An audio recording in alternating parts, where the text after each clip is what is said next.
Olá, gente, muito bom dia. Hoje, dia 14 de maio, domingo especial, Dia das Mães, né?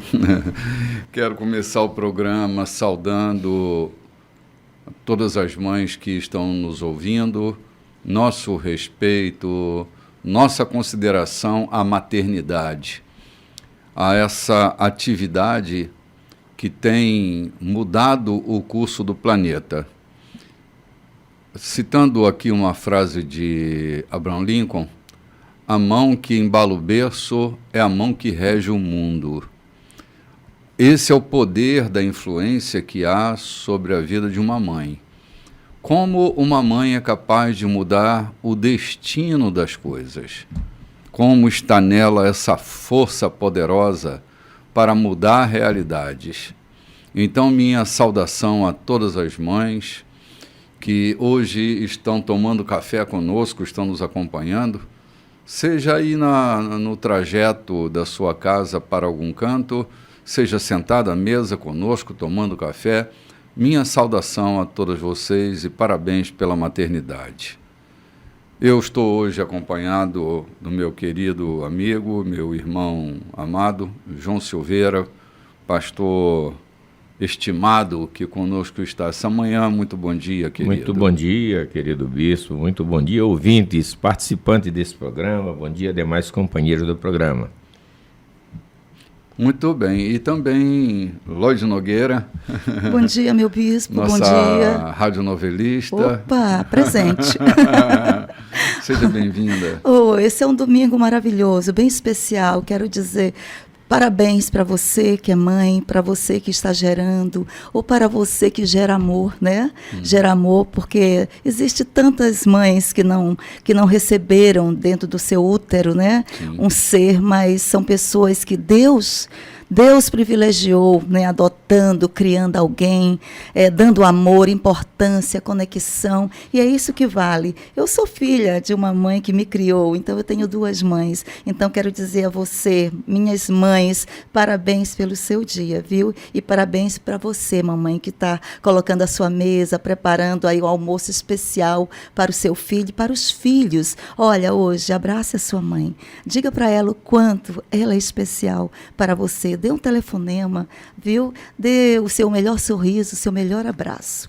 Elodie, eu acho que a mãe devia sair da cozinha hoje, né? Sim, eu estou fora. Acho que a mãe devia estar fora da cozinha hoje, alguém devia estar cozinhando para ela, né? Ou levando a mamãe para comer em algum lugar, para poupá-la daquele fogão. Na sua casa, um restaurante, para tomar uma água de coco, né? Para passar um dia caminhando na praia, né? Sim. Simplesmente para estar junto. É isso que vale, estar juntos, né? A sua comemoração aí especial com sua mãe e que a tua família vá bem. Gente, nós estamos envolvidos num texto fantástico que é o Evangelho descrito por Marcos. A mensagem que ele captura e faz reverberar pelo mundo afora. Foi o primeiro escrito sobre a vida de Jesus que foi catalogado, né? Lá pelo ano 50, Marcos é o primeiro registro que a gente tem do Evangelho, da mensagem. Isso impactou tanto aquele jovem rapaz, aquele João Marcos que ia pelas jornadas com Paulo, com Barnabé. Que deu um B.O. Deu um B.O. danado, mas depois ele volta à companhia de Paulo, né? Isso é importante. Paulo reconhece a importância dele, o chama de volta, ele já está crescido, já está influente, pode contribuir muito mais. Alcançou maturidade. Esse é o caminho que a gente precisa percorrer, né? E a gente está bem aqui no capítulo 9 hoje, inaugurando esse capítulo cheio de tanto B.O., tanta situação. Meu Deus do céu, tanta coisa vai acontecer pelo meio do caminho, né? Bom, mas nós vamos logo ao versículo 1, Lloyd, e vamos nos deter um cadinho só no versículo 1, para a gente refletir, para a gente pensar, para a gente sair um pouco da convencionalidade e pensar com um pouco mais de recurso, olhar o texto de uma maneira mais holística, né? Sim. Olhar por outros ângulos. Eu gosto de fazer isso porque isso acaba, pastor João, ampliando o texto para nós. Eu queria chamar, de fato, a atenção dos ouvintes, dos participantes desse programa, exatamente para esse versículo, porque ele permeou a minha cabeça por tanto tempo, tantas explicações, tantos pastores que me disseram dessa forma e de outra forma. Nem mesmo os discípulos entenderam a realidade do que Jesus estava dizendo. E isso tem minhocado a cabeça de muita gente. O que significa esse versículo? Então hoje a gente está se propondo, pedimos a Deus orientação que nos dirigisse para poder fazer uma dissertação com qualidade para que os nossos ouvintes, talvez a minha semelhança de dúvidas e dificuldades por muito tempo, tenham.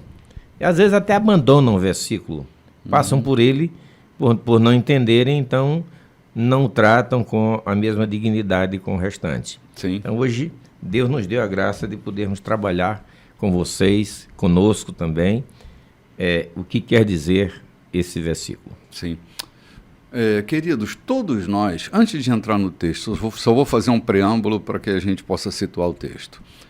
Todos nós fomos atravessados por uma influência teológica muito severa. E pensamos de acordo com as informações que nós temos, não é? Quantos de nós, né, eu me lembro da minha juventude, da minha introdução no caminho do Evangelho, que colocavam sobre nós a responsabilidade de povoar o céu. Era uma responsabilidade povoar o céu. Eu tinha um pastor que ele era evangelista, na verdade, porque era esse o ministério dele. Ele queria tanto ver a igreja lotada que ele impunha um ritmo na vida da igreja, onde a gente tinha que sair com um folhetim no bolso, entre aspas, né? Entre aspas, evangelizando. Todas as paradas de ônibus, parada trens, de ônibus, metrôs. Banco do ônibus, metrô, para onde ia. E se a gente não fizesse, a gente ficava com a consciência pesada. Meu Deus, mais uma alma que vai para o inferno, eu não fiz nada e tal. A preocupação era céu e inferno, céu e inferno. Essa era a teologia, essa ambiguidade de céu e inferno. Esquecendo-nos de que a missão é trazer o reino. Que a missão é trazer o reino, não levar pessoas para o céu. Trazer o reino. A missão de levar as pessoas para o céu é a missão do Cordeiro, a missão do Cristo, a missão redentora dele. A nossa missão é expandir o reino. Essa é a oração de Jesus. Foi essa a instrução dos apóstolos. Que nós nos ocupássemos com o reino na terra. Trazer o reino é a nossa missão. E aí, se a gente pega um texto sem refletir, a gente pode estar cometendo grandes equívocos, João. Porque a teologia, ela é filosofal, ela é filosófica. E a gente precisa exercitar esse pensamento para compreender. Os discípulos não entendiam muitas coisas. Ainda há pouquinho a gente estava vendo, os discípulos estavam culpando uns aos outros por causa do pão, e Jesus estava falando do fermento de Herodes. Cortando aqui, nós passamos por um texto aqui, fizemos um programa sobre isso, que por muito tempo a minha cabeça entendeu errado por terem me ensinado. Orai para que a vossa fuga não seja no inverno e nem num sábado. Isso se leva para o arrebatamento de Cristo. Jesus estava falando aqui da invasão de Tito, no ano 70, a Jerusalém. Não de um futuro. Sim. É porque a gente sempre projeta, João, na dimensão da nossa aflição as coisas, né? Então, vamos olhar para esse texto que a gente vai ler agora com um pouco mais de cuidado. Vamos emprestar a nossa intuição, vamos emprestar a nossa perquirição ao texto para a gente dar uma ampliada. É como colocar aquela laminazinha no microscópio, né? Para que a gente veja o que está lá, né? Com pormenoridade, né? Vamos lá, Lodi, fazer a leitura do texto? Vamos sim. Capítulo 9, vamos ler somente um? Só um e dar uma paradinha. Certo, então vamos lá. Então ele foi para casa, dizendo: não é sonho. Alguns de vocês aqui verão tudo isso acontecer. O reino de Deus chegando com força total. Ponto. Ok, ponto aqui. Vamos parar para compreender, né, João? Só pegando a Bíblia mais tradicional, a versão mais tradicional, quando ele diz: alguns não morrerão antes de ver o reino dos céus acontecendo. Sim, e não morreram mesmo. E não morreram até que. Porque se a gente se lembra, a pregação, né, a proclamação do reino de Deus, ela estava circunscrita ao território de Israel, Jerusalém e a adjacência. Era ali que essa novidade, essa mensagem, essa divulgação da chegada do reino de Deus, porque falar de reino de Deus, a gente não pode se ater só ao prisma escatológico do reino de Deus.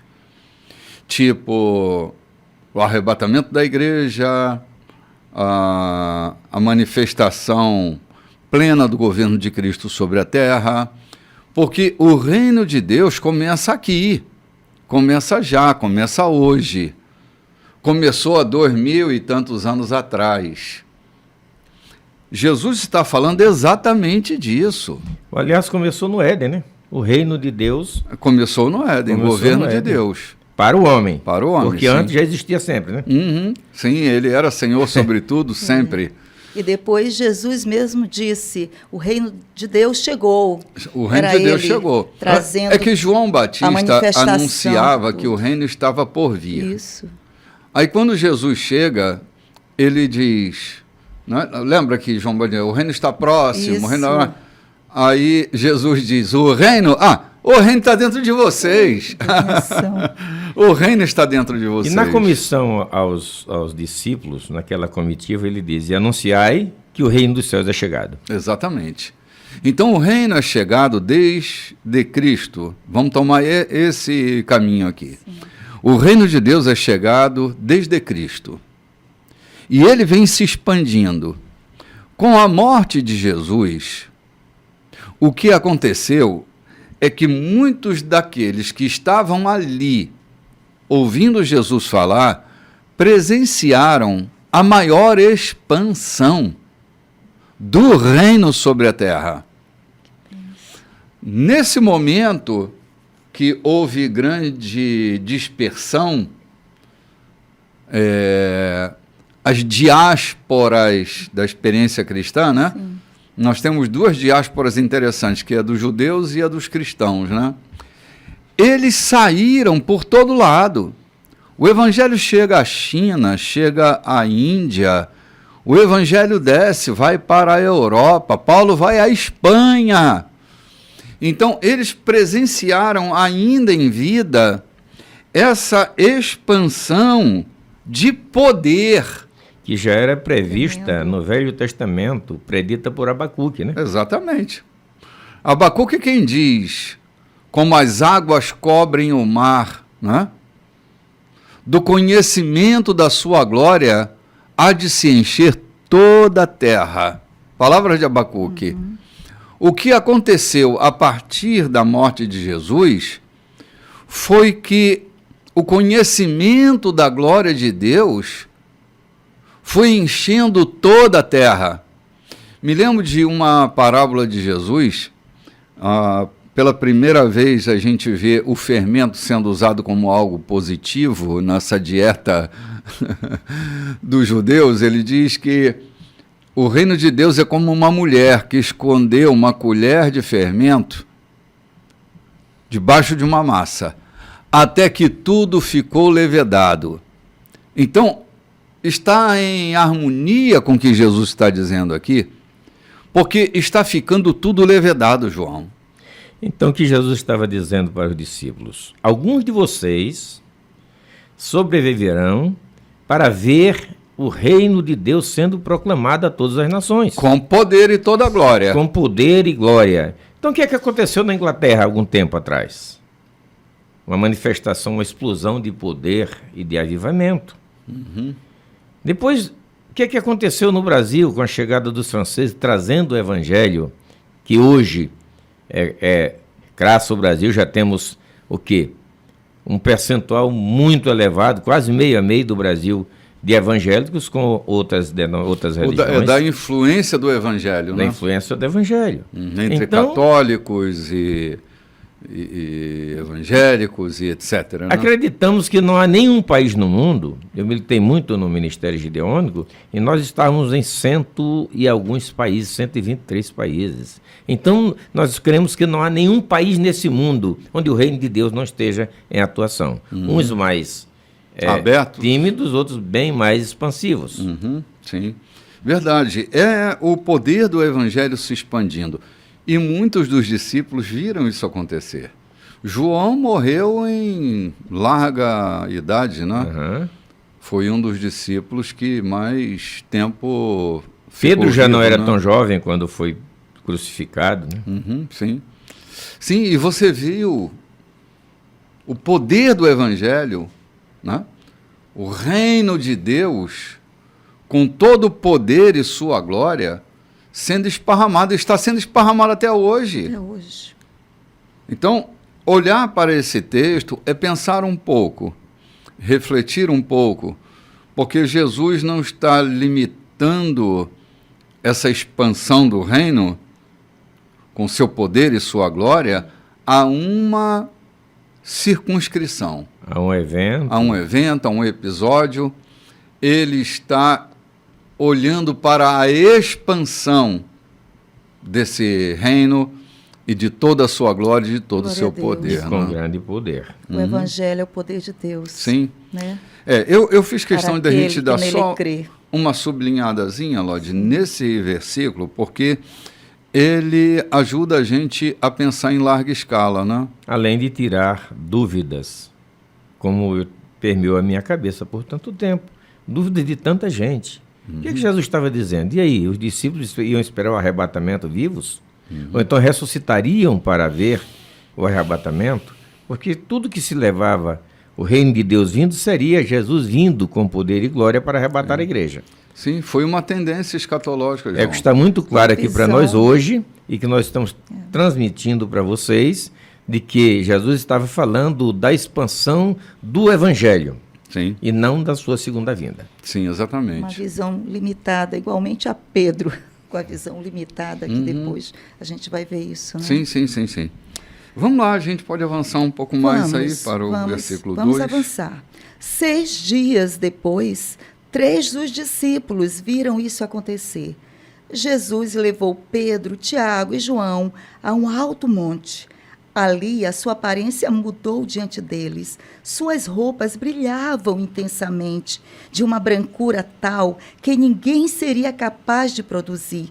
De repente, eles perceberam que Elias e Moisés estavam ali também, conversando com Jesus.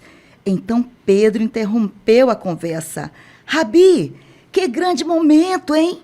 Que tal se construíssemos 3 memoriais aqui na montanha?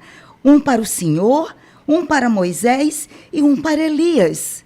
Ele falava sem pensar, apavorado e maravilhado com o que via. Naquele instante, uma nuvem brilhante os envolveu, e da nuvem ouviu-se uma voz: Este é o meu filho, marcado pelo meu amor. Ouçam-no. No minuto seguinte, os discípulos olharam ao redor, esfregando os olhos. Não estavam vendo mais ninguém, a não ser Jesus. Amém. Vamos parar aqui um instantinho. Gente, é um texto lindo esse. Um texto maravilhoso. Quando eles vão para o alto dessa montanha, pela segunda vez, quem está ali no monte está ouvindo. Esse depósito de confiança que o pai tem sobre o filho é ouvido por 3 grupos de pessoas. Os discípulos que estão ali, Moisés que está ali, que representa uma fatia, e Elias está ali. Se a gente para pensar, a gente se lembra que Moisés e Elias são os representantes da lei e dos profetas. E quando o pai ratifica, confirma a autoridade de Jesus, ele está dizendo: lei, Moisés, profetas, Elias, e seus discípulos, ouçam-no. Nele está a confirmação de tudo que vocês viveram e proclamaram. Sim. Parem para ouvi-lo. Parem para ouvi-lo. Dê ouvidos a ele, porque ele é a resposta para todas as indagações, para todos os questionamentos. Parem para ouvi-lo. Deem ouvidos a ele. Ele é o meu filho amado. Parem para ouvi-lo. Ele está trazendo a resposta. Ele está trazendo a solução, então é preciso parar para ouvi-lo. Salvo engano, é Paulo quem disse que nele se resume a lei e os profetas, né? Sim, é isso aí. Pois é nisso que eu estou me baseando aqui. Ali estava a lei, os profetas e a graça. Jesus. Sim, exatamente. Que coisa sublime acontece. É tão sublime que Pedro, como era intenso, e às vezes até meio exagerado... Virou construtor aqui. Virou. Vamos fazer aqui 3 monumentos, cara, 3 monumentos. Estão não pensando neles. Eles estão pensando em Jesus, pensando em Elias, pensando em Moisés, para fazer aqueles 3 monumentos. Pedro está tão extasiado que para ele... aquele momento tão episódico e relicário precisava ser perpetuado. Eternizado mesmo. Eternizado ali. O tempo para aqui. Nada para trás e nada para frente. Cometemos essa ingenuidade muitas vezes. Sim, é verdade, João. Queremos ficar o tempo todo dentro da igreja. Queremos ficar o tempo todo fazendo cultos de avivamento. E celebrando e criando os departamentos, quando, na verdade, não era aquilo que estava proposto, e nem é isso que está proposto para a igreja. Eu li de um certo escritor, ele disse: eu tenho me preocupado muito hoje quando eu passo e vejo igrejas cheias.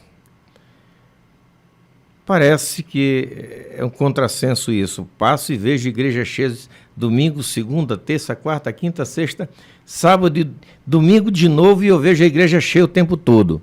Mas não vejo ninguém da parte de fora celebrando com os que não conhecem esse Cristo.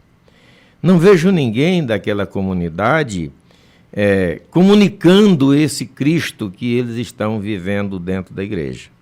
Então, a semelhança de Pedro, que Pedro queria, era isso: estar no bem bom com Jesus e os profetas, e lá embaixo tinha alguém esperando, e Jesus não permitiu, porque nós vamos ver mais adiante que bem embaixo tinha alguém esperando por eles.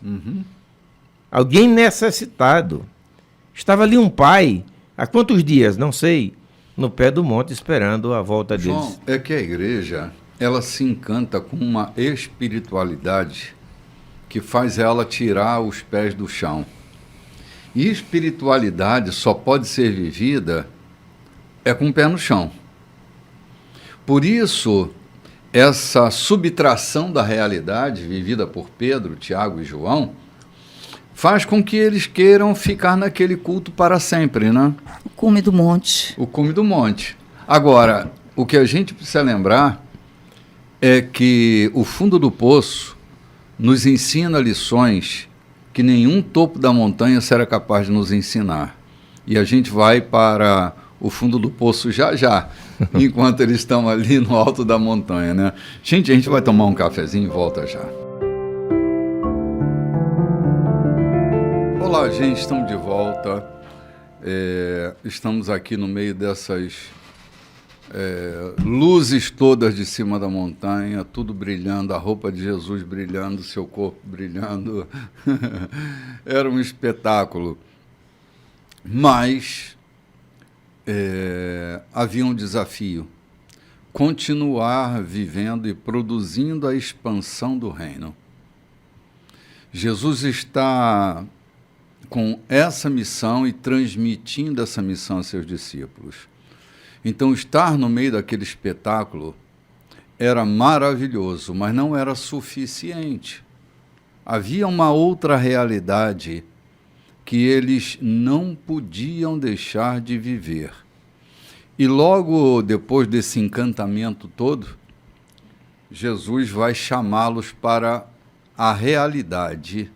Não que não fosse realidade aquela experiência que eles tiveram no topo da montanha, mas havia uma outra realidade acontecendo concomitantemente, ao mesmo tempo, com simultaneidade, bem lá embaixo da montanha. E nós vamos proceder à leitura para que a gente seja fiel ao curso da leitura do texto que a gente está se propondo. Então, lembre-se sempre, a vida, ela é Guimarães Rosa quem diz que a vida é um sobe, desce, estica, encolhe, aperta, afrouxa, esquenta, esfria. Esse é o movimento da vida. Jesus chamando eles para o movimento da vida, né? Vamos lá, Lorde, a leitura do texto. Vamos lá, versículo 9. Enquanto desciam a montanha, Jesus os fez prometer que guardariam segredo. Não digam nada a ninguém sobre o que viram, até que o Filho do Homem levante-se dos mortos.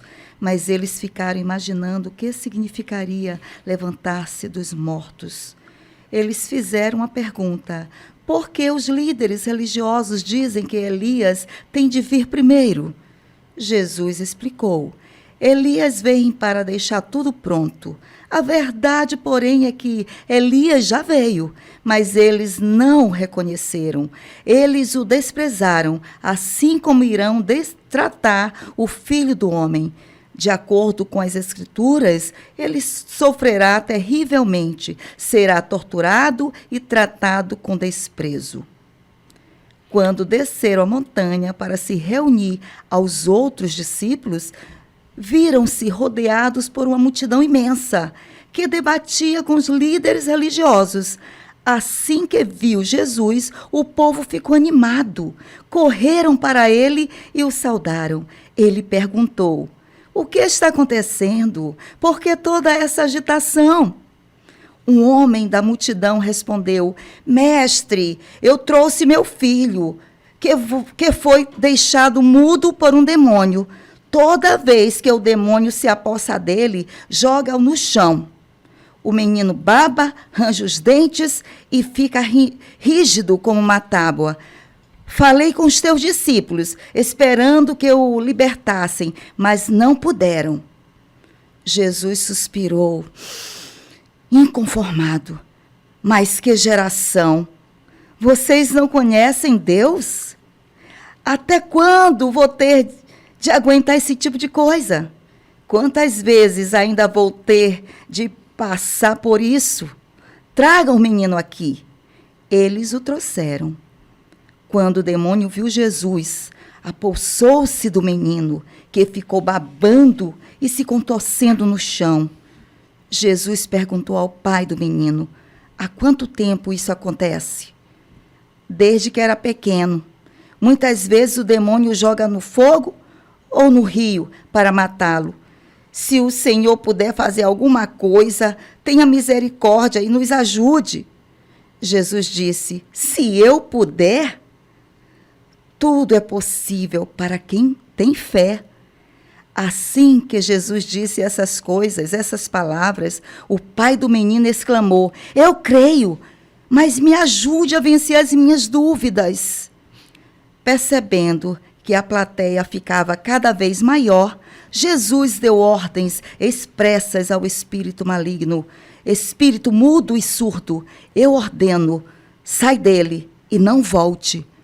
Com muito estardalhaço, o espírito saiu. O menino estava pálido como um defunto, de modo que as pessoas começaram a dizer, ele está morto. Mas, tomando-o pela mão, Jesus o levantou. O menino ficou em pé. Depois chegaram a casa. Os discípulos perguntaram a Jesus, por que não podemos expulsar o demônio? Ele respondeu, não há outro meio de se livrar desse tipo de demônio, a não ser com oração. Vamos dar uma paradinha aqui.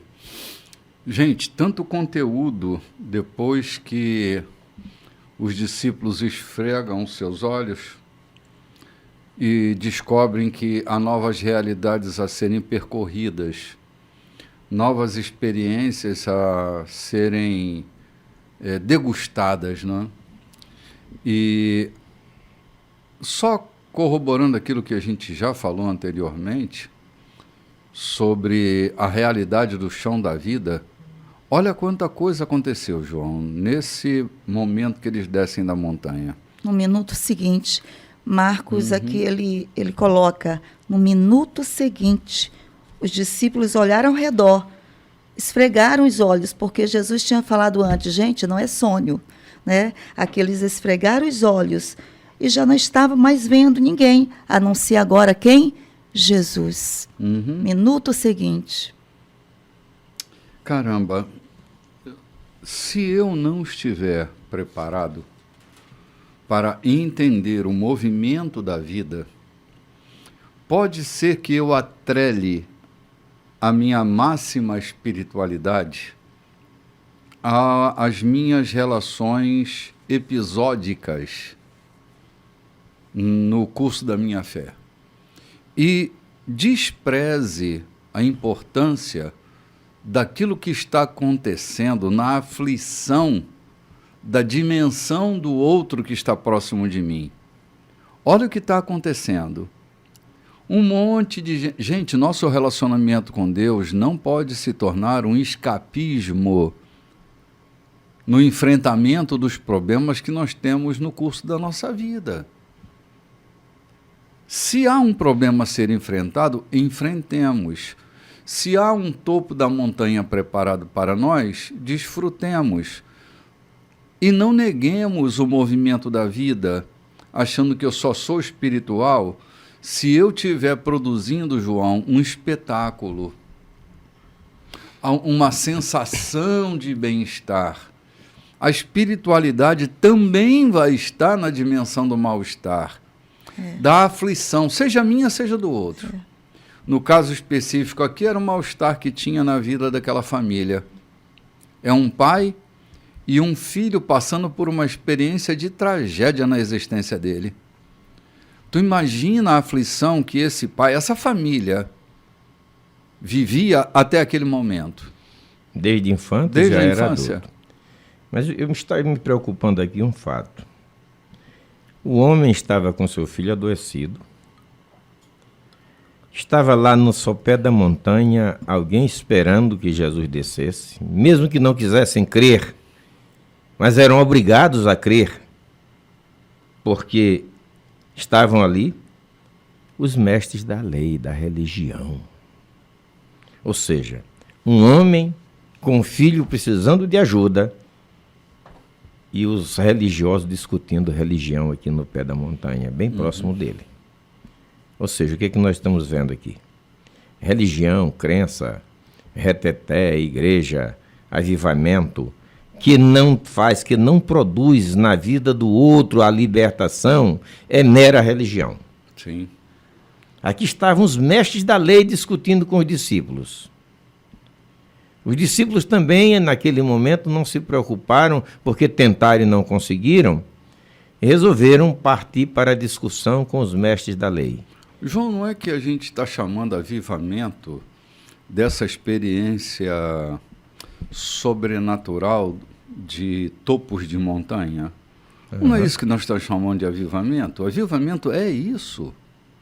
Avivamento arranca de nós o chão da vida. Então, nós estamos com um apelido errado para avivamento. É o que eu estou exatamente dizendo. Eu, particularmente, não creio em um avivamento que não produza benefício na vida do outro que está necessitando de mim, necessitando da minha ajuda. Eu não posso crer nisso. E veja que os discípulos que desceram de lá não foi quem expulsaram o demônio que estava naquele menino. Precisou que o próprio Cristo estivesse ali. Quer dizer, avivamento de montanha não produz poder em ninguém. Alegria de cultica não produz poder na vida de ninguém. O poder é dado pelo Espírito Santo que habita. Ele disse, e vos darei poder quando descer sobre vós o Espírito Santo. Não é quando falarem em língua simplesmente, mas é quando vocês estiverem cheios do Espírito Santo. Desculpe a expressão, ela é muito respeitosa, mas não será que eu estou chamando de avivamento orgasmos culticos? Aquela sensação orgásmica do sobrenatural, e eu estou me esquecendo de que avivamento vai além dessa sensação orgásmica que eu tenho num culto lá no topo da montanha. Será que não é esse pé no chão? Assim, minha arguição tem a ver com a tua fala. Estou me unindo a você nessa fala. Não será que a gente está confundindo as coisas, cara? Eu vou descer aqui para o cotidiano. Avivamento. Ninguém abana, atiça um fogo se não for para ele produzir alguma coisa. Calor, para queimar, assar alguma coisa ou produzir claridade quando se faz uma fogueira. Então o avivamento serve para produzir alguma coisa, não apenas para achar bonito. Só se atiça um fogo se você necessitar dele para produzir calor, para assar alguma coisa e alimentar alguém, ou para trazer claridade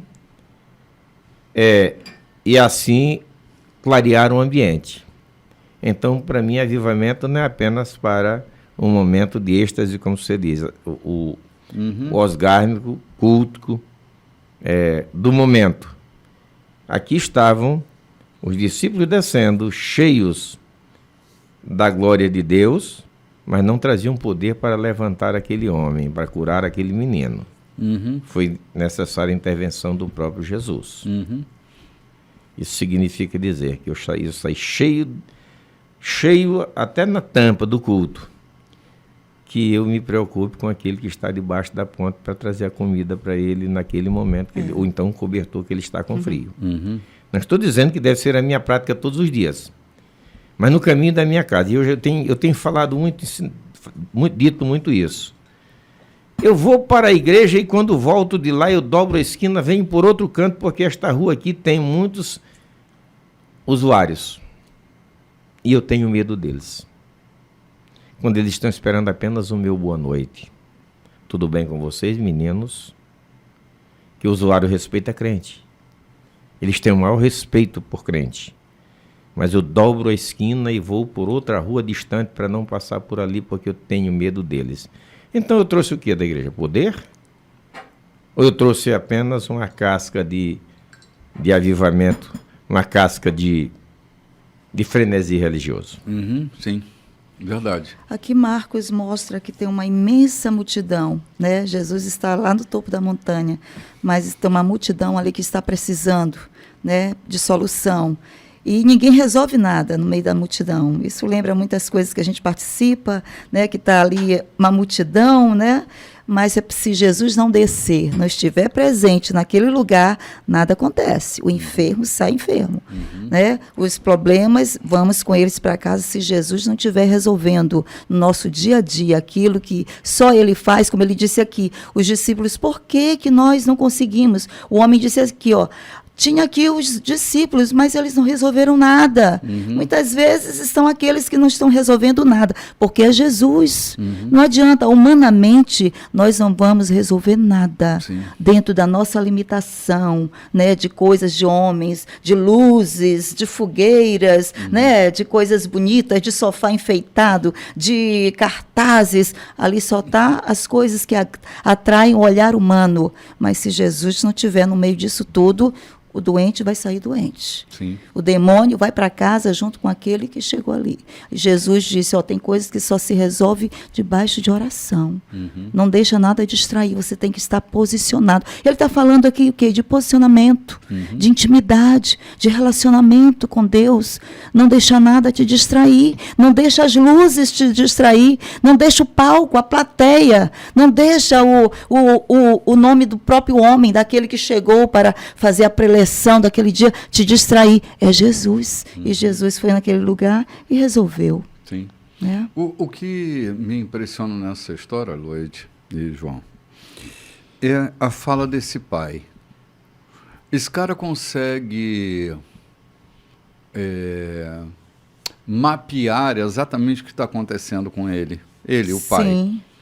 Quando ele diz assim, eu creio, mas me ajuda a vencer a minha dúvida.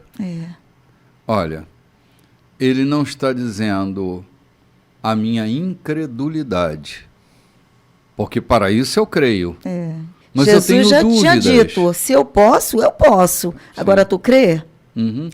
Então, assim, dúvida não é a mesma coisa que incredulidade. Incredulidade é a negação da realidade. Dúvida é a incapacidade de estar seguro. Ele está dizendo, eu estou inseguro. Eu estou inseguro. Eu creio. Eu não sou incrédulo. É tanto que eu trouxe aqui. Tanto que eu trouxe aqui. Mas eu estou tão acostumado com isso, desde a infância desse menino, eu me acostumei. Então, eu vi um monte de possibilidades e nenhuma deu certo. Então, eu estou cheio de dúvidas. Inclusive essa aqui de trazer os teus discípulos, chamar os teus discípulos para fazer isso. Então, era muito plausível de que esse homem tivesse dúvidas. Sim. Então, dúvida não é incredulidade. Israel, naquele movimento do Egito para a terra de Canaã, os 40 anos de incredulidade, não é? Porque o pecado deles foi a incredulidade, não foi a dúvida, foi a incredulidade. Então, não se puna quando você tem dúvida. Dúvida é falta de certeza. Por exemplo, todos nós que somos considerados sujeitos normais, a dúvida nos persegue sempre. Compro ou não compro? Vou ou não vou? Vendo ou não vendo? Assisto ou não assisto? Vai acontecer ou não vai? Vai acontecer ou não vai? Dúvida, dúvida. Dúvida é essa balança que se movimenta, essa gangorra que tem dentro de nós. A vida não é constituída por certezas, mas por dúvidas. Só tem um grupo de pessoas que tem certeza o tempo inteiro. São os psicóticos, eles têm certeza o tempo inteiro. Quanto a nós vamos ter dúvidas para o resto da nossa vida, e não se puna porque você tem dúvida. Agora, deve estar atento se você é incrédulo ou não, né? Porque a grande questão está na incredulidade. Ele diz, não, mas eu creio. Eu creio. Isso me chama a atenção porque é possível que a gente esteja sinonimando, né? Dúvida e incredulidade. Eu estou dizendo que são duas coisas diferentes. Né? Bom, era só esse comentário que eu queria fazer sobre isso. Aqui no versículo 21 também, bispo, Jesus perguntou ao pai do menino, há quanto tempo isso acontece? Aí esse pai diz, desde que era pequeno. Olha aqui, né? As crianças... A criança tem que ter muito cuidado, né? Essa sensibilidade de querer, da curiosidade. A curiosidade faz parte do mundo da criança, né? Mas os pais têm que estar bem atentos. O que meu filho está se interessando nesse momento? Né? O que ele está assistindo? O que ele está vendo? Né? Então, aqui fica uma dica para os pais. Cuidado com a curiosidade do seu filho. Né, aqui, há quanto tempo? Ele disse, desde que ele era pequeno. Eu não sei por onde esse demônio entrou, qual foi a brecha, qual foi a porta, mas isso serve para nós, pais, prestarmos atenção aos nossos pequenos em casa, a curiosidade dos nossos filhos. O seu filho tem curiosidade por quê?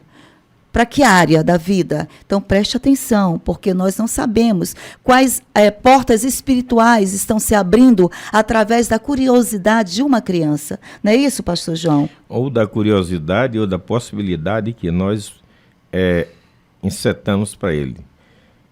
Nós vimos lá no passado um filho de um militar que pegou a arma do militar e saiu atirando em gente. Era menino. O que aconteceu? O pai... A influência que o pai trazia sobre o seu militarismo, andar armado, essa coisa toda, insetou naquele menino esse desejo maligno e entrou numa escola e matou gente. Eu passei 20 e tantos anos, quase 30 anos, na segurança pública. Meus filhos nenhum quis seguir a minha carreira e nem tampouco usam armas. Nenhum deles tem arma em casa, nem para se proteger, nem em casa e nem no carro onde andam. Porque eu nunca influenciei eles a isso. Nunca me viram chegar em casa com uma arma na cintura, no coldre. Porque eu respeitava exatamente isso com os meus filhos. Eu tinha arma, eu era obrigado a ter. Ela vivia guardada quando eu viajava dentro do carro, ou quando chegava, guardava num lugar especial. Meus filhos nunca pegaram. O que você está dizendo é realidade. Eu nunca deixei que eles se influenciassem pela bravura da minha carreira, pelos atos que eu não contava em casa o que fazia, até as minhas vitórias nos embates mais difíceis, eu não contava em casa. Eu não queria influenciá-los de forma negativa. Então, eu tenho a felicidade de não ter tido isso. Mas nós vemos isso, eu acabei de falar. O ano passado, um filho pega a arma do pai, que é militar, e atira numa opção de criança. Não quer dizer que o pai seja culpado, mas talvez o seu comportamento em casa, a sua influência diante do filho, fez que ele fizesse essa loucura. Eu concordo piamente com o que Loide está dizendo. Mas eu queria fechar o bloco aqui no meu pensamento, de que um dia desse eu falei e me disseram que estava em um culto e um demônio se manifestou ali e fez o maior aranzé dentro do culto. E eu disse o seguinte: ou não era demônio, ou Jesus não estava no culto. É que vocês não convidaram Jesus para esse grande evento, vocês estavam fazendo por conta da religião, ou então não era demônio. Por quê? Porque em nenhum episódio bíblico nos fala que o demônio desrespeitou ou perturbou o momento. Jesus chega e ele convulsiona o menino, mas silenciosamente. Calado, o menino não pronunciou uma palavra. E o texto que nós temos é isso. Diante de Jesus, demônios não brincam, não fazem estardalhaço. Para mim, essa coisa de apresentar demônio e expulsar, como é que eu vou expulsar, é porque Jesus não está ali naquele momento. Ou então quem está lá não é o demônio, é apenas uma graça que os negros não estão fazendo. É coisa séria isso, né? É muito sério. Uhum. É muito sério. João, ao longo dos anos, eu me deparei com muitas figuras endemoniadas. Umas endemoniadas, outros numa crise de histeria, perturbado de alguma forma. E eu sempre vi como Jesus se manifestava naquele momento. Sem estardalhaço, sem confusão, sem câmeras. Sem câmeras. E a glória de Deus sempre se manifestando. Há muitos anos, eu era menino quando tive minhas primeiras experiências com essa coisa dos demônios e tal. E eu sempre vi como o nome de Jesus é tão poderoso para aplacar o furor, para aliviar e para acabar com as tensões daqueles que estão sobre esse forte ataque infernal na sua vida, trazendo perturbação mental, trazendo problemas físicos. Mudez, Assim, essa criança ela não falava dentro de casa, era muda. Como hoje muitas crianças estão trancadas em seus quartos, não têm contato com seus pais, silenciadas, né? Sim. Então... Sim, é verdade. Gente, e a gente está vendo o movimento de Jesus com tanta naturalidade, sem esse palco, né, João? O que eu estou achando lindo é que quando ele percebeu que curiosos estavam se aproximando dele, imediatamente ele resolve o problema para não dar ibope. É sem espetáculo, né? Sem espetáculo. Sem espetáculo. A gente vai ali, gente, toma um cafezinho e volta já.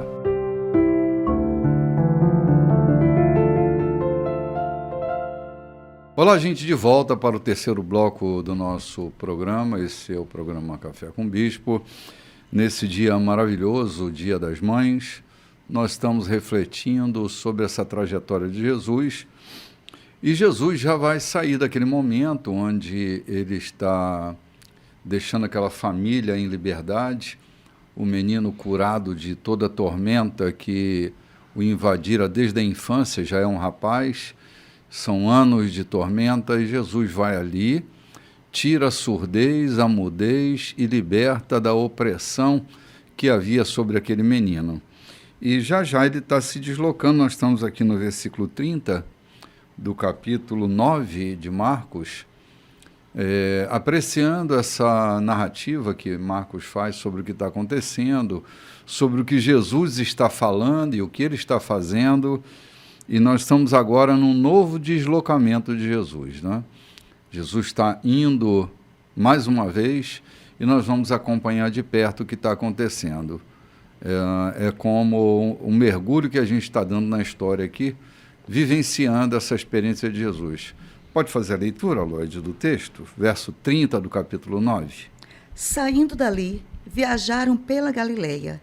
Jesus não queria que ninguém soubesse de seu paradeiro, pois queria ensinar seus discípulos. Ele anunciou: o Filho do Homem está para ser traído por gente que não quer nada com Deus. Eles o matarão, mas 3 dias depois ele aparecerá vivo. Eles não sabiam do que ele estava falando, mas tinham medo de perguntar.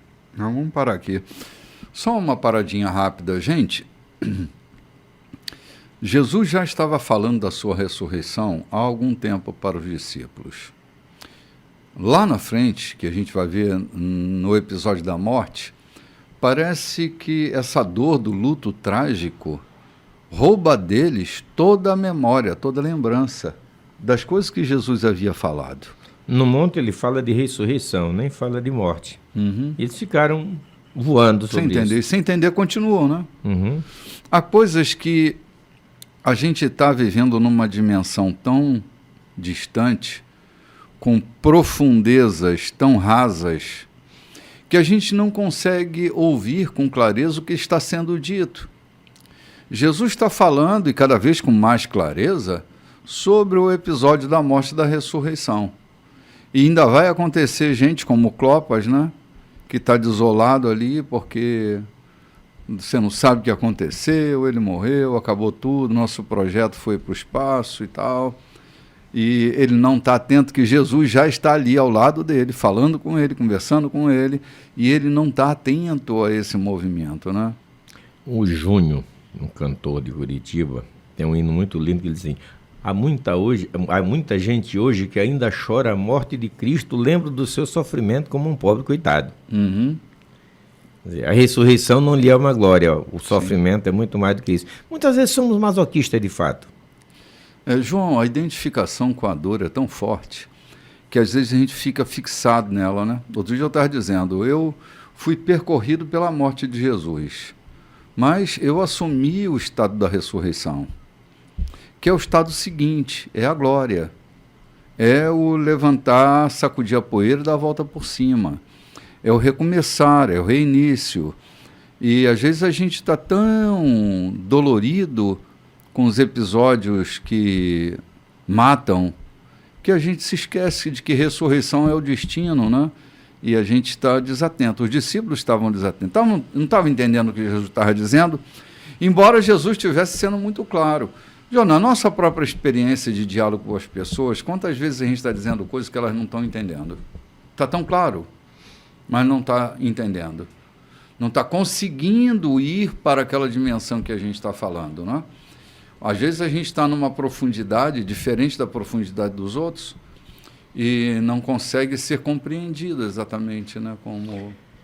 Dizem que os soldados russos ouvem a mensagem do Evangelho, choram, e quando perguntados se querem conhecer, se querem fazer parte do cristianismo, dizem: o meu coração chora, mas a minha mente não capta, porque foi lavada exatamente pela doutrina militar russa. Uhum. Não capta, João, justamente por isso.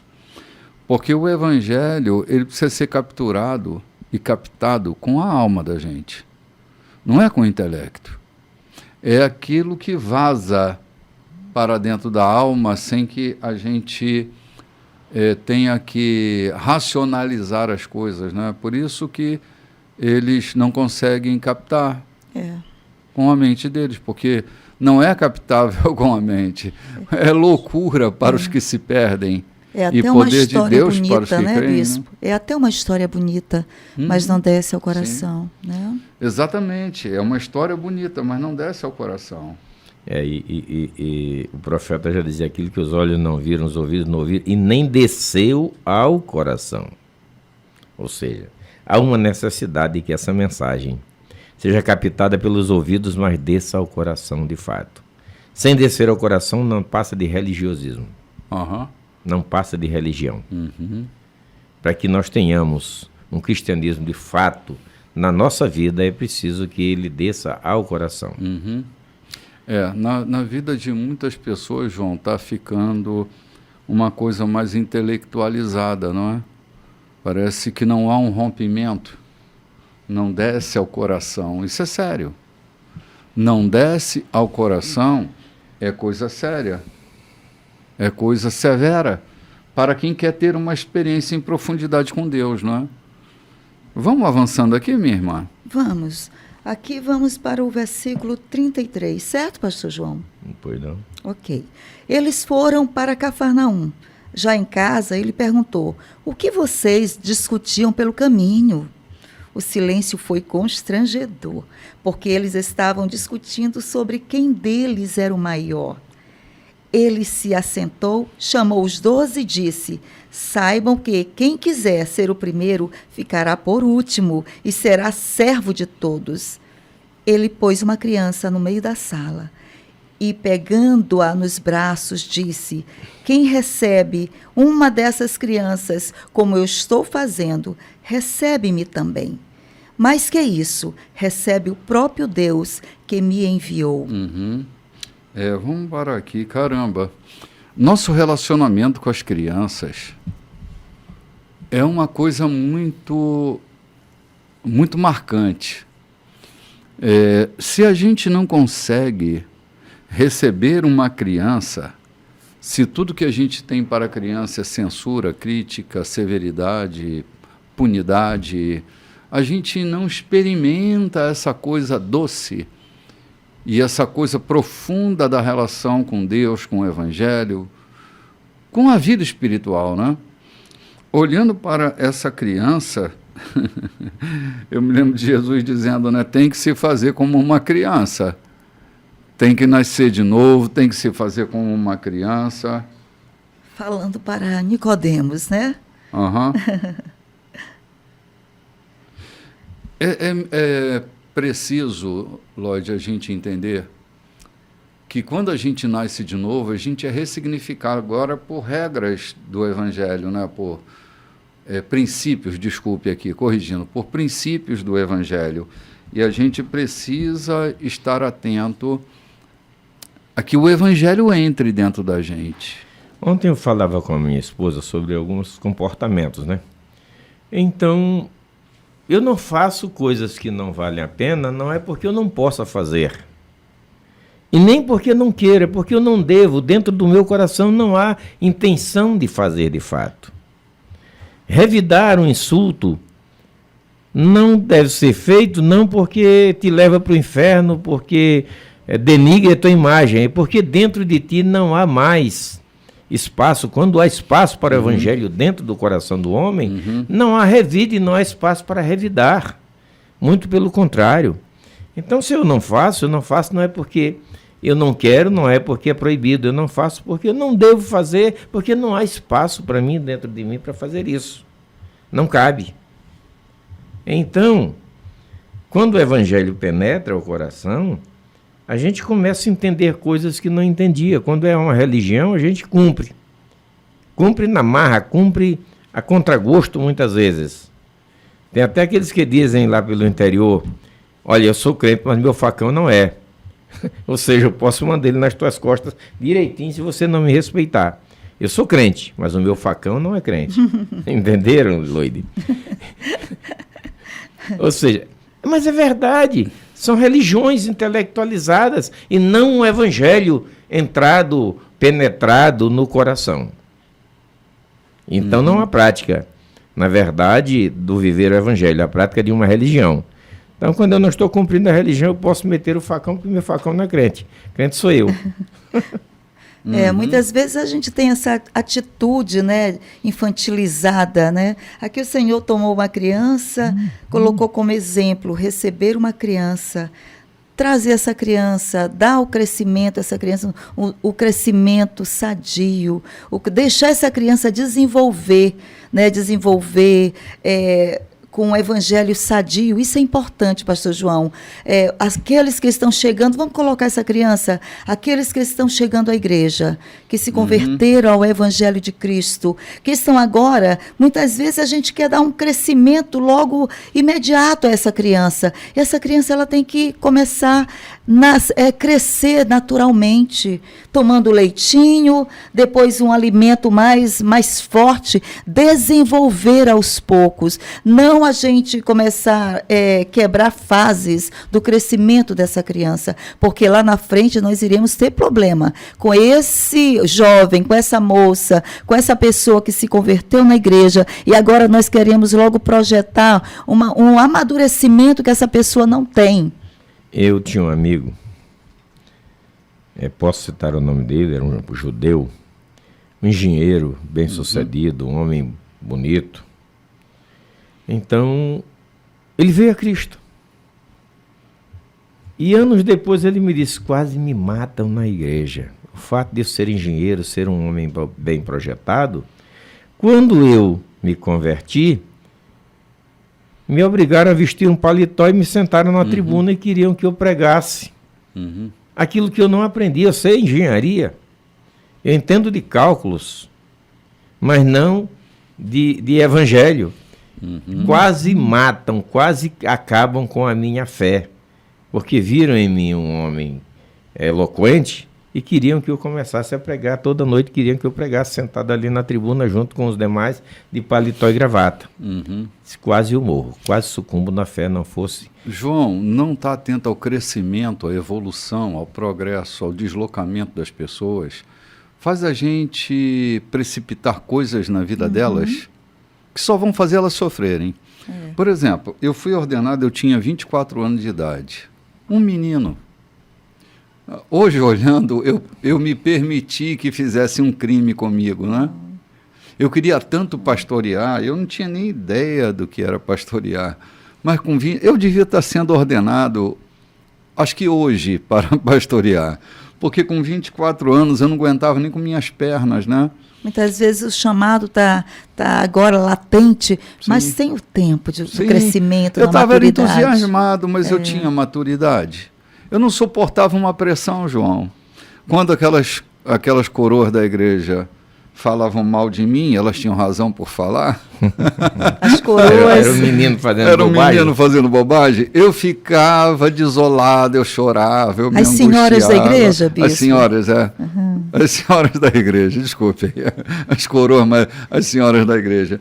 Elas tinham razão, cara. Elas tinham razão. Eu era só um garoto mesmo. Eu tive um amigo pastor, não me pastoreou há algum tempo, lá pelos interiores.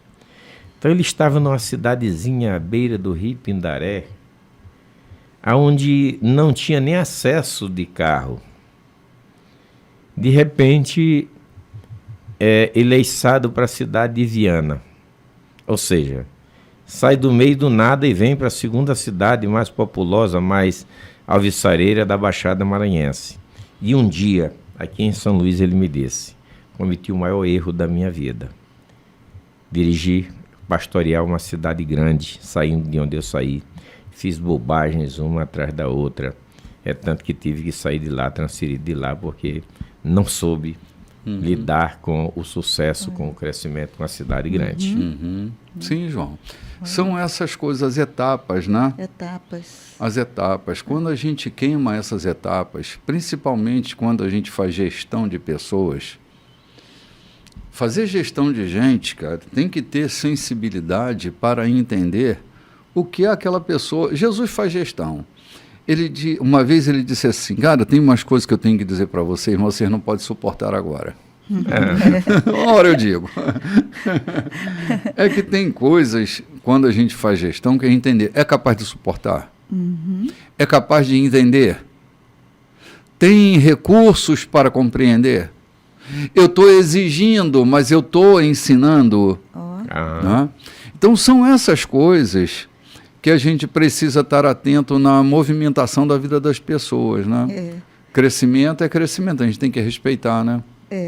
E falando em crescimento, bispo, aqui no versículo 34, me chama a atenção, porque eles discutiam no caminho quem será o maior, quem o destaque aqui entre nós, quem é que está se destacando nesse ministério, quem é o mais importante? Sou eu, não sou eu, mas eu que estou do ladinho. Então eles estavam, né, discutindo entre eles e estavam constrangidos em perguntar, na visão de Marcos, eles estão constrangidos em perguntar, porque sabiam que não era uma boa ideia, né, discutir isso entre eles, que eles estavam constrangidos em perguntar para Jesus. E Jesus perguntou: o que é que vocês estavam caminhando, estavam discutindo sobre o quê? E eles estavam constrangidos em dizer o que eles estavam falando. Tem coisas que a gente no bastidores a gente conversa, mas depois a gente fica até constrangido em levar isso para a plateia, porque é tão nosso, são dúvidas tão nossas, que a gente não, vamos acabar com esse assunto por aqui,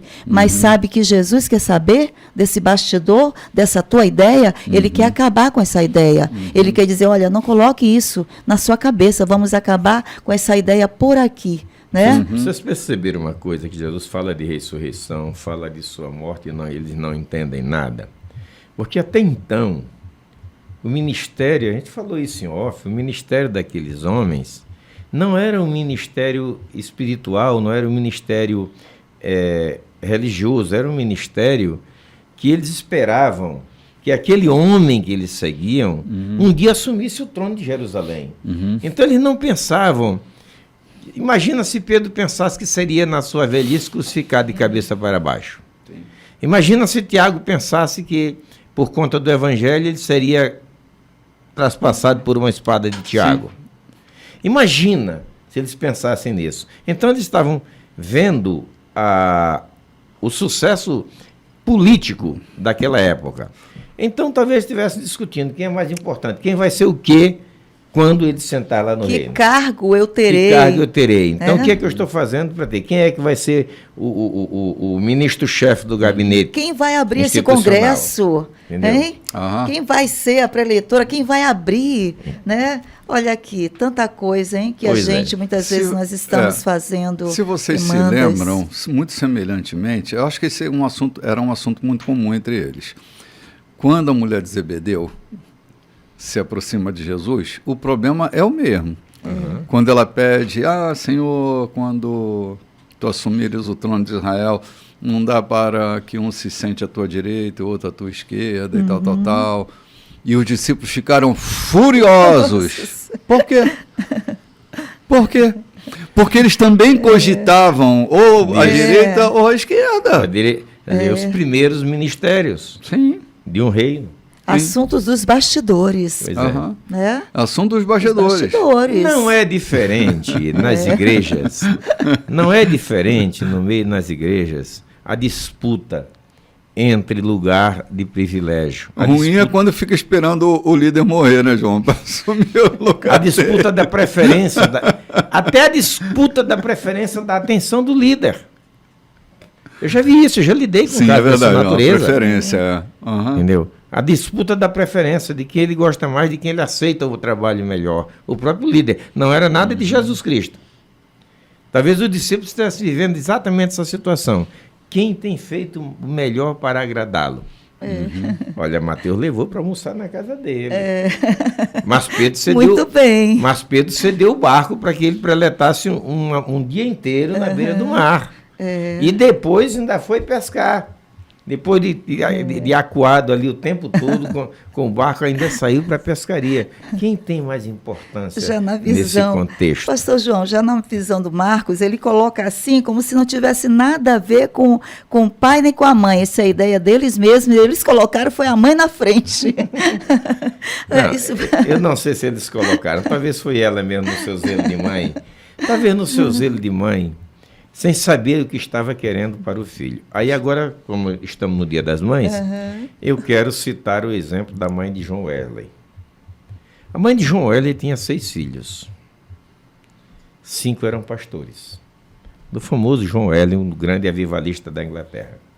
E um era embaixador da Inglaterra na América do Norte. E um dia ela conversando disse: eu tenho a felicidade de ter 5 dos meus filhos pastores, e eu não sei por que se rebaixou tanto para ser representante do governo inglês nas Américas. Entendeu o valor que uma mãe dava ao ministério de um filho? Sim, sim. Como ela valorizava isso? Então esse valor, essa valorização que a mãe de Tiago, de João, se não me engano, veio arranjar a vaga de colocação. Não sabia o que ela estava pleiteando. Aí Jesus, discretamente, dispensa para que ela entenda que não era isso que ele se propôs a fazer na terra. Não era assumir o governo porque político de Israel. Até então, João, eles estavam tomados pela compreensão messiânica que todo judeu tinha. Que era assumir o trono, que era, naquele momento, quebrar o jugo de César, né? Que era invalidar a opressão romana, o domínio romano sobre ele. Na cabeça deles, era esse Messias que vinha montado num cavalo branco, com a espada na mão, com broquel. Era o grande libertador do jugo dos romanos, né? Então, eles não pensavam fora desse quadrante, né? Eles estavam pensando exatamente como a profecia era interpretada por eles. Né? Como era interpretada a profecia, exatamente. Porque as coisas são, às vezes, como a gente está interpretando, não são como elas são mesmo. Né? Para nós. Elas são como elas são de fato, mas para nós elas são como nós interpretamos. Sim. Até as mentiras das nossas verdades, elas são verdades para nós, mesmo que seja uma mentira. Porque é como aquilo está repercutindo dentro da gente, criando as certezas da gente, né, as convicções da gente. Às vezes são convicções montadas exatamente sobre mentiras. O senhor falava para a gente, há algum tempo atrás, que tem um ruminante lá no pasto e passa o açougueiro e vê pendurado no açougue quanto ele vai valer. Mas o homem de uma visão mais elástica, o dono de uma fábrica de cosmético, ele já vai saber o que vai tirar dali para fazer o seu cosmético. E o dono da fábrica de couro já vai pensar quantos sapatos dá aquilo. É como cada um vê. Enquanto o animal está tranquilo lá, mas a coisa acontece dentro de nós como cada um vê. Isso envolve habilidade, conhecimento, né? Uma visão, crenças, como a pessoa acredita sobre aquilo, né? E ele vai sendo despertado, né, dentro daquele segmento. Isso mesmo. Então, o que é que eu estou fazendo na igreja? Pastoreando, porque tenho uma igreja para pastorear, eu preciso auxiliar o meu o meu bispo primaz. Aí eu tenho, o que eu venho fazer na igreja? A minha visão é só essa, de ser um líder dentro da igreja. Se eu tiver essa visão, eu vou morrer com ela e não vou passar daquilo. Sim. Também não é a visão de assumir que ele morra e eu assuma. É uma visão de que eu estou para difundir o reino dos céus. Saindo dali, em qualquer lugar, a minha missão não é ser chamado de pastor, mas é ser chamado de cristão, de seguidor de Cristo. Expandir a visão. Não era a questão do João aqui, hein, bispo? No versículo 38, pastor João. Pastor João. Vai passar para o próximo bloco. No próximo bloco a gente vai ver a visão do João. A visão do João. De proibir aqueles que não fazem como nós fazemos. Cara, Né? que loucura Queria isso, limitar as coisas, né? Vamos ver essa coisa impactante que resta dentro de João e a gente não está vendo, né? Não é isso, pastor João? Logo de quem? Não é desse João aqui, né? Mas logo de quem? De João. Aquele discípulo que tinha tanto amor. O amado. O amado de Jesus. Gente, veja que a nossa humanidade é a nossa exatamente. humanidade. Uma hora a gente ama, outra hora a gente odeia. Vamos ali tomar um cafezinho e a gente volta já já.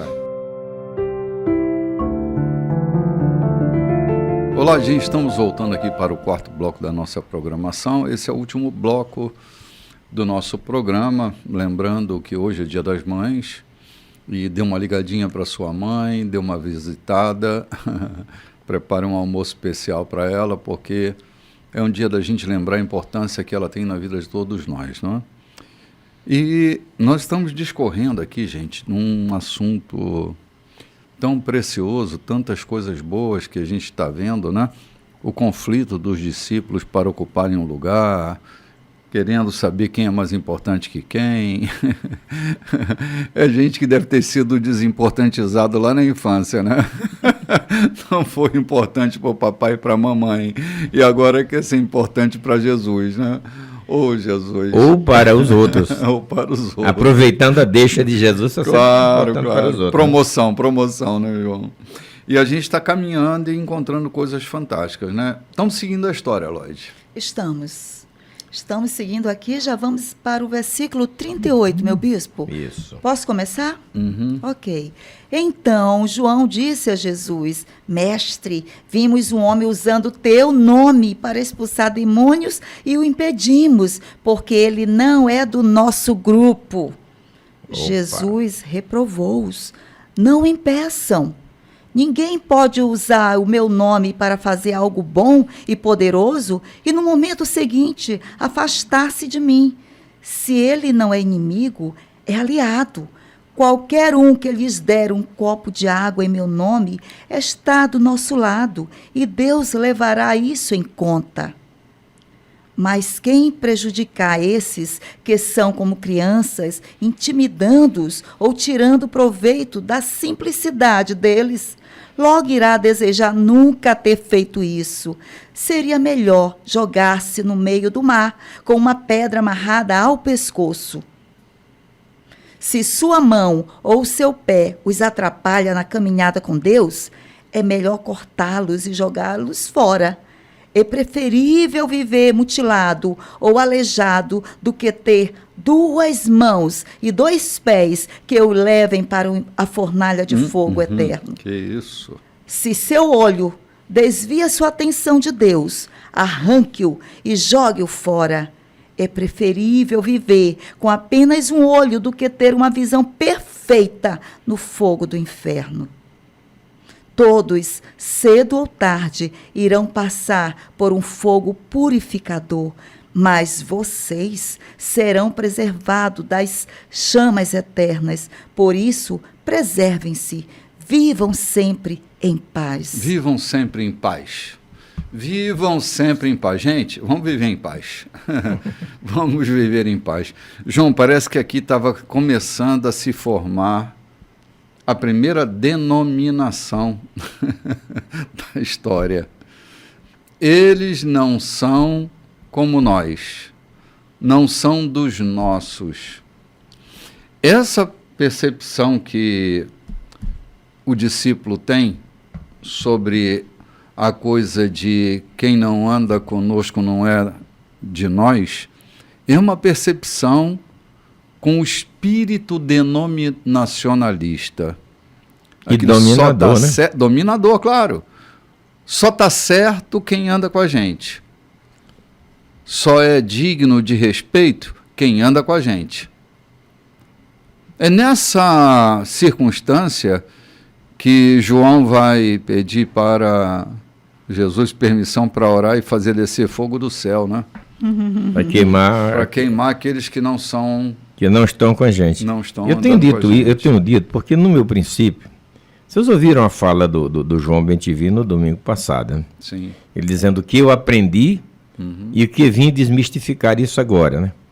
Então eu também aprendi coisas que me arrepio de ter acreditado nelas, né? E ouvi de pessoas dizendo se só vai para o céu quem é crente desta denominação. Hoje eu tenho entendido que a igreja agrega muita gente, mas talvez muitos serão aqueles que nunca foram igrejados, que entrarão no reino de Deus e que gozarão da amizade de Jesus Cristo e da eternidade, da Trindade eterna, e sem nunca terem posto os pés numa igreja. Uns por falta de oportunidade. Por exemplo, há muitos crentes, já foram encontrados em muitas aldeias, crentes que servem a Deus, mas não sabem como formar uma congregação. Então, João já vem com aquele espírito congregacional, denominacional, dizendo que aqueles que não estão conosco não devem usar da autoridade do nome de Jesus. Eu aprendi isso, que só é crente quem frequenta uma igreja e quem está com o nome lá certinho, que paga dízimo e leva suas ofertas, mas especialmente que paga o dízimo, que não falta um domingo, e especialmente na escola dominical, que 52 domingos do ano está lá com o seu presente garantido no caderno de chamada. Eu aprendi tudo isso. E eu faço como dizia o humorista, eu acreditei, todavia, hoje Deus me deu a liberdade de entender que Deus não é religioso, que Jesus Cristo não é crente, né? Jesus Cristo não é crente e nem é denominacionalista. Ao conhecermos e servi-lo, essa é a proposta, conhecê-lo, servi-lo e representá-lo aqui na terra. E João não queria que ninguém mais dos que não fosse o discípulo. No texto que eu tenho à mão diz assim, estava enciumado. Eles não eram do nosso grupo. Aqui a gente vê que o homem aqui, Eu ele estava acho isso fazendo triste, em né? nome do Senhor, né? Em nome de Jesus, né, bispo? Em nome de Jesus. Se bem que alguns tentaram fazer isso, como os filhos do sacerdote Cefas, mas aquilo era pretensão. Aqui não esclarece que era um pretensionismo desses homens. Eles, por sua vez, caminhavam e usavam o nome de Jesus para expulsar demônio. E aí o relato que nós temos no Atos dos Filhos de Cefa é que usavam o nome de Jesus, mas não era direto, era via Paulo, né? Mas aqui o Senhor está dizendo, né? Não impeça, né? Ele está fazendo algo bom e poderoso, né? Ele está fazendo algo bom e poderoso. Aqui ele está falando, olha, vimos um homem usando o nome de quem? De Jesus, usando o teu nome, mestre. Ele estava usando o teu nome, mas nós impedimos, porque ele não está no nosso grupo. Olha aqui, ele não está andando com a gente, como é que ele vai usar o teu nome por aí? Parece que Marcos tinha esquecido que eles tinham semeado o evangelho, né? Eles tinham pregado o evangelho e falado em nome de Jesus. Então, aqueles estavam crendo. Esse homem aqui tinha se convertido. Este homem aqui tinha ouvido o evangelho de Cristo, se apropriou e agora ele estava usando o nome de Jesus, né? E muitas vezes a gente prega o evangelho, mas a gente não quer que o outro cresça no evangelho. Não está no nosso grupo, né, da nossa igreja. Não pode, não. É só para nós. Só para nós. Marcos tinha esquecido que eles tinham semeado o evangelho e agora tinha outros que estavam também realizando. Talvez não tenha sido esquecimento de Marcos. Marcos se propõe a registrar o que aconteceu, né? Veja que ele Marcos não tem eu esqueci. João. Marcos não, João. Aqui escrito, ele não tem uma opinião própria, né? Ele não foi Marcos, João. É o discípulo isso. João, Tá corrigindo. É que, Lloyd, essa falta da gente olhar para dentro da gente faz a gente deixar de ver coisas que a gente precisava ver para mudar. Nós somos todos atravessados pela ambiguidade. Não tem exceção. Essa é a regra. Todos temos ambiguidade em nós. É possível que num lugar tão sólido que nós nos encontramos, haja insegurança. Às vezes, brincando, eu digo que todo super-homem tem uma criptonita para enfraquecê-lo. Essa condição, e eu uso isso como uma metáfora, claro, essa é a condição de todos nós. Todos nós temos pontos frágeis dentro de nós. Eu não estou falando de pecado, não estou falando de ruindade, mas todos nós temos pontos frágeis, inseguranças. Eu não conheço nenhum homem seguro que seja seguro. Faz parte da nossa natureza, claro, né? João, claro. Faz parte da nossa natureza. Não admitir humana. Isso é tolice, entendeu? É jactância, é passar da conta. Sim, o jactante é um tolo. É um tolo que não consegue ver a sua própria condição, né? Então não consegue mudar, João. Se eu não vejo, eu não consigo mudar. Eu não consigo mudar aquilo que eu admito em mim. Então vamos lá voltar um pouco atrás do que a gente já comentou. Aquele homem, pai daquele menino, ele disse, eu creio. Mas ajuda a minha dúvida, ajuda-me a ser mais seguro disso. É o que acontece com todos nós. Cremos que vai tudo certo, dá tudo certo. A gente vai atravessar o lago e temos a confiança de que vamos chegar. Mas quando o vento começa a bater na embarcação, a gente começa a ter um medo que é natural, é intrínseco da fragilidade humana. Se a gente achar que não tem medo, que não bate um certo pavor, é jactância. Não é negar a tua humanidade. E nós não podemos negar a nossa humanidade. Quando nós negamos, o senhor nos ensinou muito isso, quando nós tentamos negar a nossa humanidade e parecermos divinos, mais parecido com o demônio estamos, né? É verdade, João. Pessoas se parecem com o diabo quando elas querem se parecer divinos. Quando querem se parecer divinos. E o diabo não queria parecer com Deus, ele queria parecer com um homem. Que era a semelhança de Deus. Sim. Então, quanto mais humano nos apresentamos a Deus, mais divinos seremos. E mais compreendidos por Ele e aceitos nós somos. Sim. Sim. Eu acredito até que João também falou nisso, porque eu estava falando de criança, né, de desenvolver a caminhada. Então ele citou, eu vi ali um homem fazendo determinada coisa, né, impedi. E o Senhor disse, não, deixa ele contribuir também com aquilo que ele já aprendeu, com aquilo que ele já tem autoridade. E aqui no versículo seguinte, versículo 41, ele disse, se não é inimigo, é aliado. Aí depois Jesus disse, qualquer um que lhes der um copo de água em meu nome, olha aqui, esse copo de água não é um copo de água, né? Mas ele quis dizer, aquele que está contribuindo com você, aquele que pode lhe ajudar, né? Com alívio, né? Na sua dor. Olha aqui, fizer isso em meu nome, ele está do nosso lado e Deus levará isso em conta. Pode ser pequeno, mas Deus levará isso em conta. Isso é tão claro que lá em Sunã, Eliseu passava. Talvez Eliseu passava uma vez por mês ali naquela região. E aquela mulher muito rica, esposa de um homem também menos intrépido do que ela, percebe e chama o marido e diz, eu vejo que aquele é um santo homem de Deus. Olha. Vamos fazer um quarto para ele descansar aqui quando passar, ter um pouco de conforto. E assim o fizeram. No outro evangelho, Jesus diz assim, de modo nenhum perderá o seu galardão no céu. O que aconteceu com aquela mulher? Um dia, Eliseu está lá, começa a olhar e diz, você tem alguma coisa, alguma demanda, alguma escritura emperrada, alguma questão que parou na mão do rei e não teve quem intercedesse? Ela disse, não, está tudo bem. E ele olha e diz, mas a casa de vocês está faltando alegria, não tem herdeiro, está faltando um filho. E ter um filho para um judeu era o maior tesouro. Então o que Jesus está dizendo? Não recebe a sua recompensa. Ela faz o quarto para o profeta, acolhe o profeta e recebe a recompensa de ser mãe.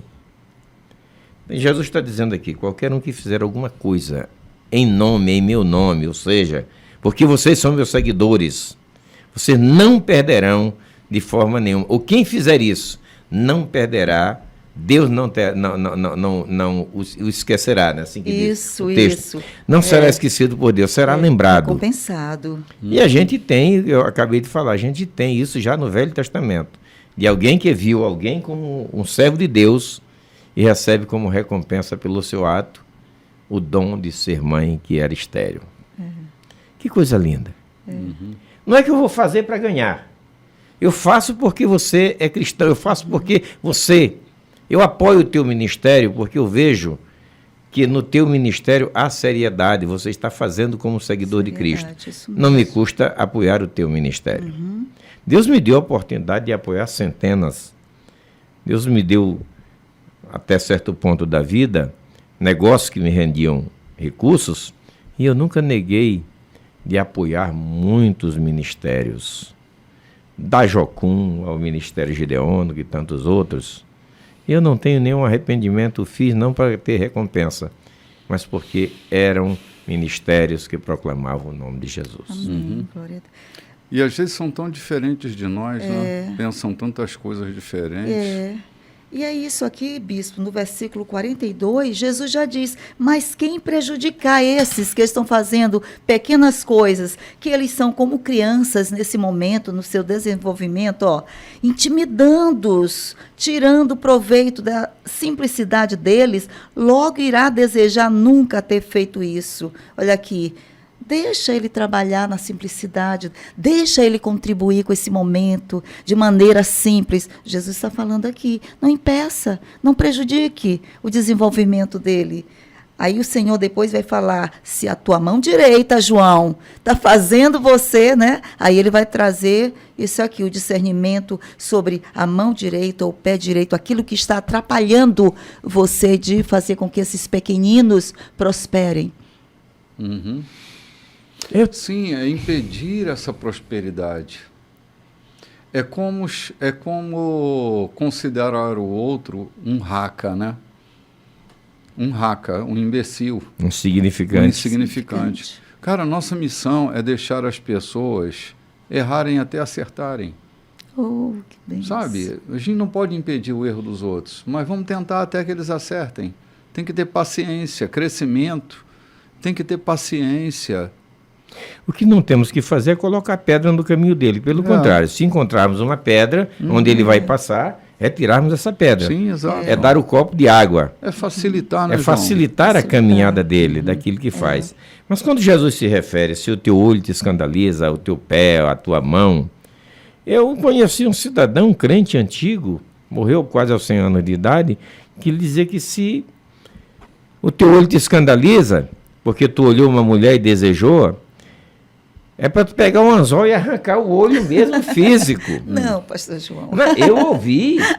A interpretação dele era essa. Se o teu pé te escandaliza, é para botar o pé em cima do cepo e meter o machado para cortar o pé. Que não é isso aqui que o Senhor está falando. Ou Jesus está dizendo, retira de lá o teu olho.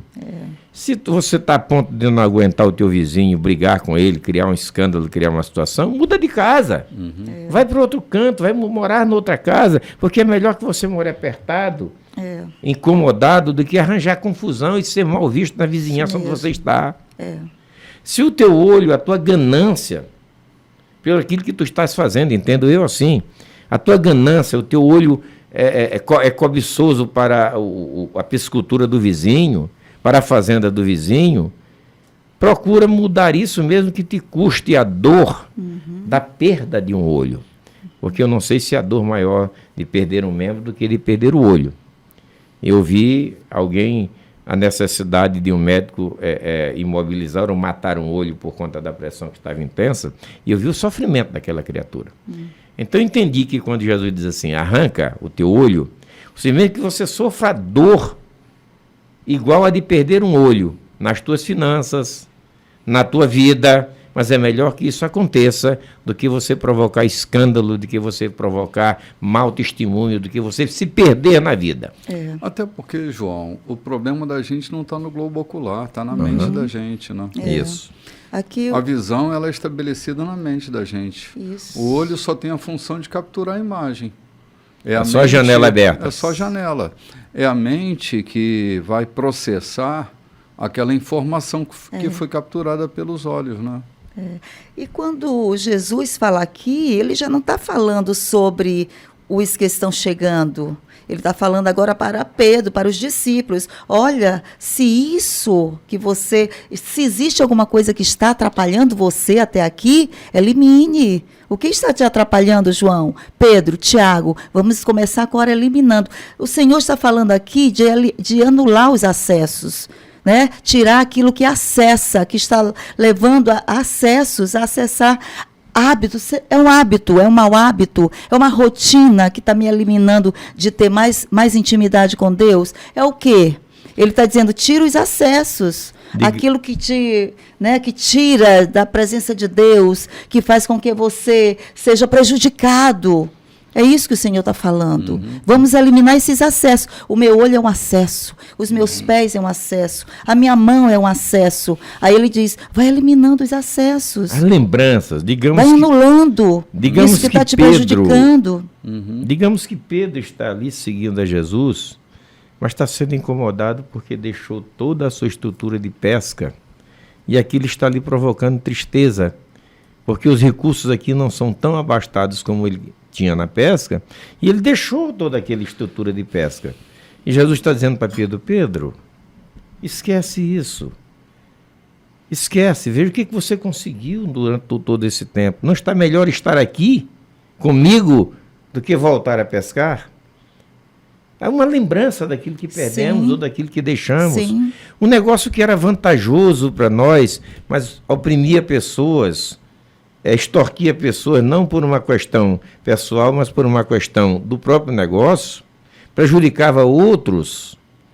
Eu preciso abrir mão daquilo para poder ter paz na minha vida. Isso. Como disse Jesus, para entrar na eternidade, para entrar no reino, para fazer parte do reino. Pastor João? Renúncias. É melhor que entre com menos dinheiro no reino, fazendo parte do reino, do que ser abastado.